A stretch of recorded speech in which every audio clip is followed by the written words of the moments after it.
Bonjour, nous allons dans un premier temps vous présenter les différentes étapes de la fabrication très simple d'un moteur électrique. Puis nous allons expliciter les principes d'électromagnétisme à l'origine de son fonctionnement. Enfin, nous vous présenterons l'exploitation des données de l'expérience afin d'extraire les caractéristiques du moteur. Pour réaliser ce moteur, vous aurez besoin d'une pile de 4,5 volts, d'un fil conducteur non isolé d'environ 20 cm, d'un fil conducteur isolé d'1,50 m ainsi qu'un puissant aimant.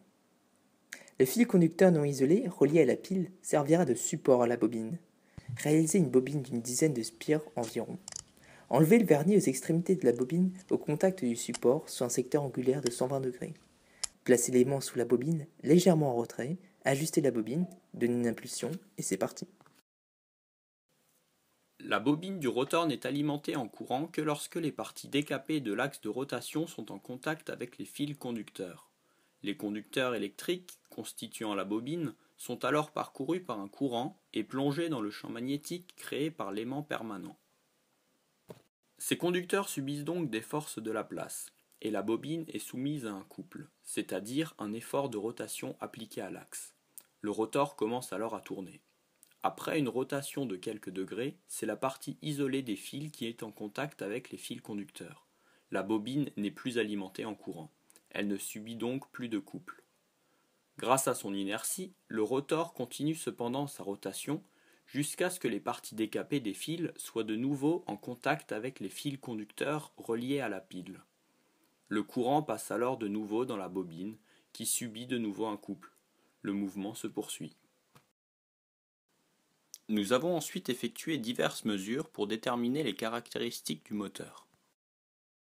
Nous avons mesuré, à l'aide d'un multimètre, la tension et l'intensité aux bornes de la pile, sans la bobine, afin de déterminer la résistance interne de la pile.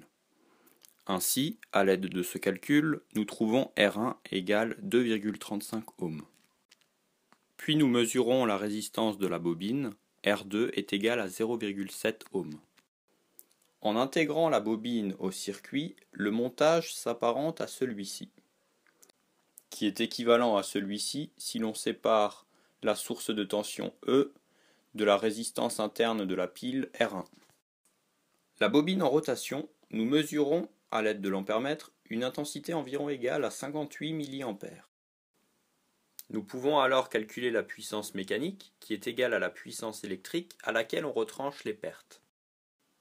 On calcule donc la puissance théoriquement reçue par le moteur, P reçu est égal à E fois I, à laquelle on soustrait la puissance dissipée par les résistances grâce à l'effet Joule. P perte est égal à R1 plus R2 fois I carré. On peut ensuite calculer le rendement du moteur, qui est environ égal à 95,8%.